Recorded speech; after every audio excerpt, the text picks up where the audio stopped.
Greetings, one and all, and welcome back to Pixorama, where today I'm wearing a tunic. I thought today we'd delve back into Pixel Edit and try something cute and cuddly. Perhaps a Widdle bunny Wabbit. Let's get started and see what we can cook up.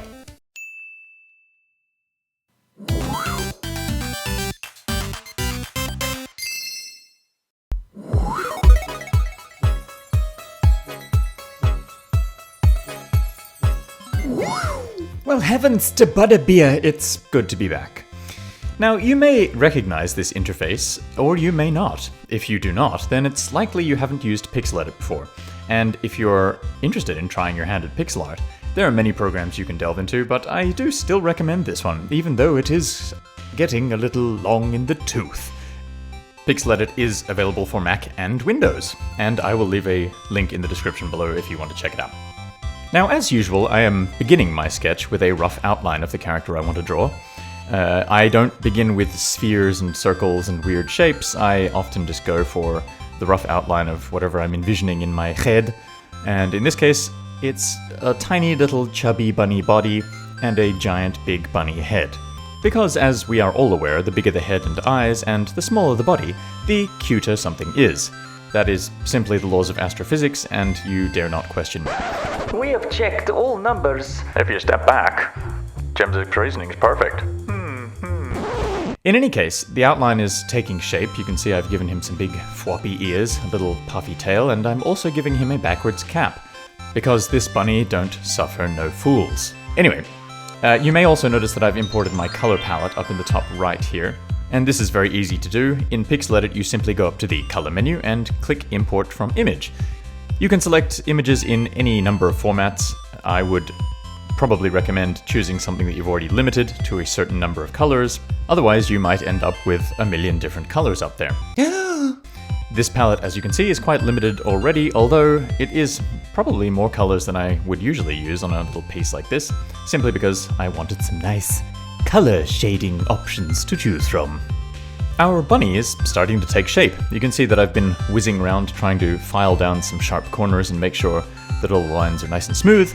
And now I'm going to start drawing some big, glistening, dewy bunny eyes, which I am aware 9 out of 10 doctors recommend you do not draw, but which I respectfully disagree with. I believe that any bunny deserves giant eyes, complete with glistening specular highlights, which I will now add. They're nothing intense, just a couple of pixels here and there to give it a bit of a shiny look. And to give him a little more personality, I'll add some eyebrows.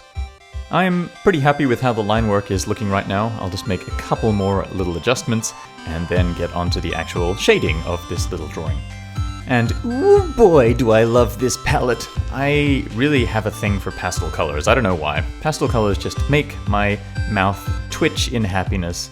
And so I'm going to go with the pastel theme for this little image and start with the ears, giving them a nice floppy soft gray and, of course, the warm little... I don't know what that anatomically is called, the inside of someone's ear. I'm sure there's a name for that. Maybe if you know, you can put it in the comments.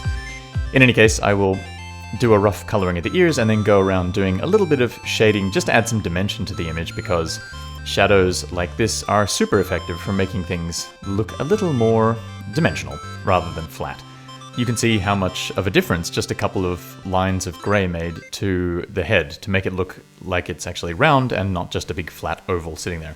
And now I will go back to the eyes again and add a couple more little dots here, because I find that, and anyone familiar with anime will probably agree here, adding these little subtle highlights to the eyes does a couple of things. It adds to the realism in some cases, but it also makes things look, well, cute once again. You'll notice also that they're blue because typically your eyes pick up highlights in the environment around you, and the sky is a big bright light source, and sometimes it just looks a bit more natural to put blue highlights in a character's eyes. I will adjust the mouth here a little bit, giving it a bit more depth, and of course add the little bunny nose before I get on to coloring the rest. And as you can see, I'm choosing a nice blue for the hat. This color palette is wonderful because it gives you a nice assortment of colors while also being quite limited, and any of you who've watched my videos before will know that I do like limitation. It tends to draw the best stuff out of you. In this case, the limitation is that there are only about 4 colors per hue. Again, there are still a lot more colors in this palette than I would typically use on an image like this. I believe this palette has 34 colors in it, but as I mentioned, this gives you a lot of nice options to play around with. So you can see I'm adding some highlights and shadowing, and I will start doing the rim of the cap here. I will change the color for that, make it something that pops a bit more. And once I've done that, I will begin looking for places where I can fine-tune some more shadow work. In this case, I'm going to break up the shadows by adding that slight sort of bluey purplish hue to them.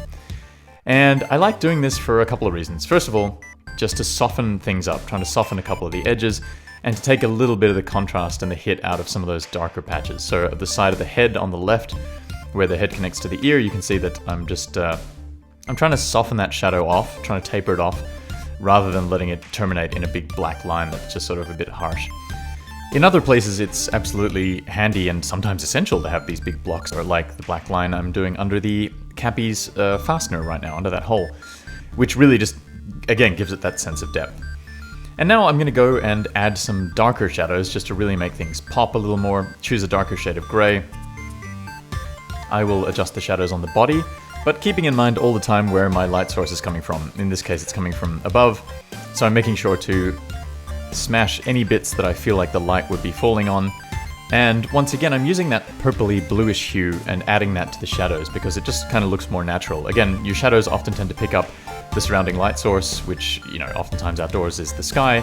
So you'll notice that in photos and stuff, when you're sitting in an indirect light source, perhaps in the shade with a blue sky before you, the whole image will have a cooler kind of bluish hue to it. And I like adding that blue to the shadows to make it look a bit more realistic. As you can see, I'm just going to keep going around and adding shadow details and refining the line work wherever I can as we kind of come up to finalizing this image. I'm going to start adding some more of that dark gray to really just keep on adding to that depth wherever I feel it's appropriate, and softening up some of the lines with a couple of different shades. This is kind of a new technique for me. I don't typically use different colors to break up line work and shading, but I've started doing it recently and I really quite like it. So maybe it's a sign that I'm still learning and still improving.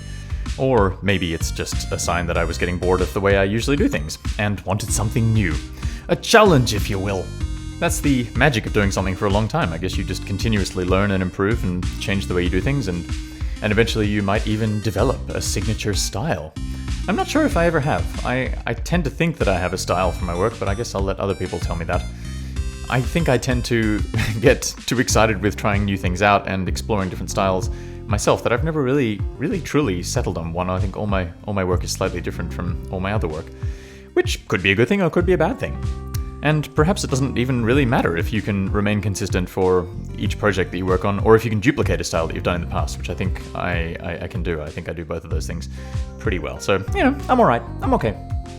Anyway, stepping back from my self-imposed therapy session, I think now that I'm nearing the end of this piece, I'm just having some second thoughts about the composition of the actual figure itself. So I'm going to raise the head up by a pixel or two, and the wonderful thing about this style of art is that you can do that without much drama. You can move things around and patch it up with a couple of extra pixels.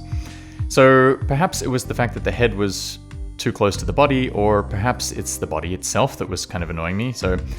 But I'm not sure. So I'm going to copy and paste the change before and after, make a few different modifications, and then toggle between the two to see which one I like best. Oh, technology, isn't it wonderful? If I were drawing this on pen and paper... You know what? I'm not a pen and paper artist. I have such respect for those wonderful people. But I need to be able to chop and change and move things around and see for myself what I deem to be better. In this case, I settle on the original composition with the shorter, squatter body, and that's what I will go with.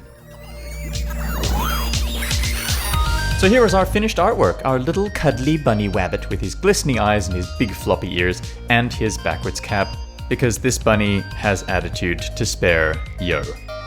Well, what a fantastical and frivolous adventure into Pixel World that was. I hope you enjoyed this video, and that perhaps you even learned something. Who knows?